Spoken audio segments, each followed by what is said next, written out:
Screen पर जो आप देख रहे हैं उसे देखकर आपको लग सकता है कि ये कोई नदी है या कोई नाला बह रहा है, लेकिन सच्चाई इससे भी ज्यादा चौंकाने वाली है। ये कोई नदी नहीं है, ये एक सड़क है। जी हाँ, सड़क। और इस सड़क पर थोड़ा बहुत नहीं बल्कि करीब 2 फीट तक गंदा पानी जमा है। ये पानी साफ नहीं है बल्कि पूरे गांव का गंदा पानी है जो नालियों और घरों से निकलकर इसी रास्ते पर जमा हो रहा है।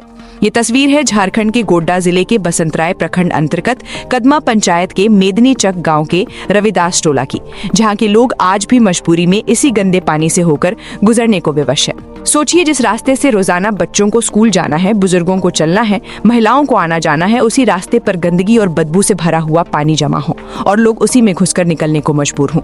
ये दृश्य किसी पिछले दौर की नहीं बल्कि आज के आधुनिक भारत की हकीकत है, जहां एक तरफ स्मार्ट सिटी और विकास की बातें होती हैं, वहीं दूसरी तरफ लोग 19वीं सदी जैसी जिंदगी जीने को मजबूर हैं।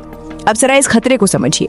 ये सिर्फ पानी नहीं है बल्कि बीमारी का घर बन चुका है। इस गंदे पानी में मच्छर पनप रहे हैं, जिससे डेंगू, मलेरिया और चिकनगुनिया जैसी खतरनाक बीमारियों का खतरा लगातार बढ़ रहा है। इसके अलावा त्वचा रोग और संक्रमण का खतरा भी हर समय बना हुआ है।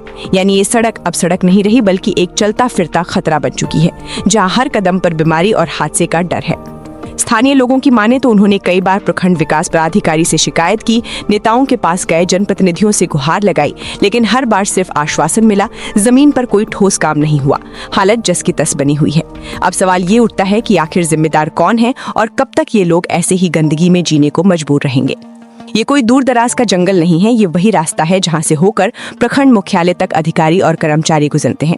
यानी ये समस्या किसी से छिपी नहीं है, फिर भी अनदेखी क्यों? आखिर क्यों इस सड़क को ठीक करने की जरूरत महसूस नहीं की जा रही? क्या इसलिए क्योंकि यहाँ रहने वाले लोग गरीब हैं, या इसलिए क्योंकि ये रविदास टोला है जहाँ समाज के सबसे निचले तबके के लोग रहते हैं? सबसे बड़ा सवाल यही है, क्या विकास भी जाति देखकर होता है? अगर यही हाल किसी ऊंची जाति के मोहल्ले में होता तो क्या तब भी ये सड़क ऐसे ही 2 फीट गंदे पानी में डूबी रहती, या फिर रातों रात सड़क बन चुकी होती? ये सवाल सिर्फ प्रशासन से नहीं बल्कि पूरे सिस्टम से है। गोड्डा जिले में 2 मंत्री मौजूद हैं। सरकार विकास के बड़े बड़े दावे करती है, लेकिन जमीनी सच्चाई इस तस्वीर में साफ दिखाई दे रही है। अगर प्रखंड मुख्यालय के पास ही ये हाल है तो दूर बसे गांव की स्थिति कैसी होगी, इसका अंदाजा आसानी से लगाया जा सकता है। अब सीधे सवाल गोड्डा जिला प्रशासन से, क्या इस सड़क का निर्माण होगा या नहीं? बसंतराय प्रखंड के अधिकारी बताएं कि आखिर कितनी शिकायतों के बाद कार्रवाई होगी, और जनप्रतिनिधि जवाब दें कि क्या चुनाव के बाद जनता की समस्याएं उनकी प्राथमिकता नहीं रह जाती।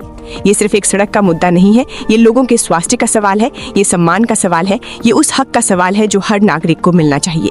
अब देखना ये है कि इस खबर के बाद जिम्मेदार लोग जागते हैं या फिर कदमा पंचायत के मेदनी चक गांव का रविदास टोला यूं ही गंदे पानी में डूबकर अपनी जिंदगी जीने को मजबूर रहेगा। ब्यूरो रिपोर्ट, अवतार न्यूज।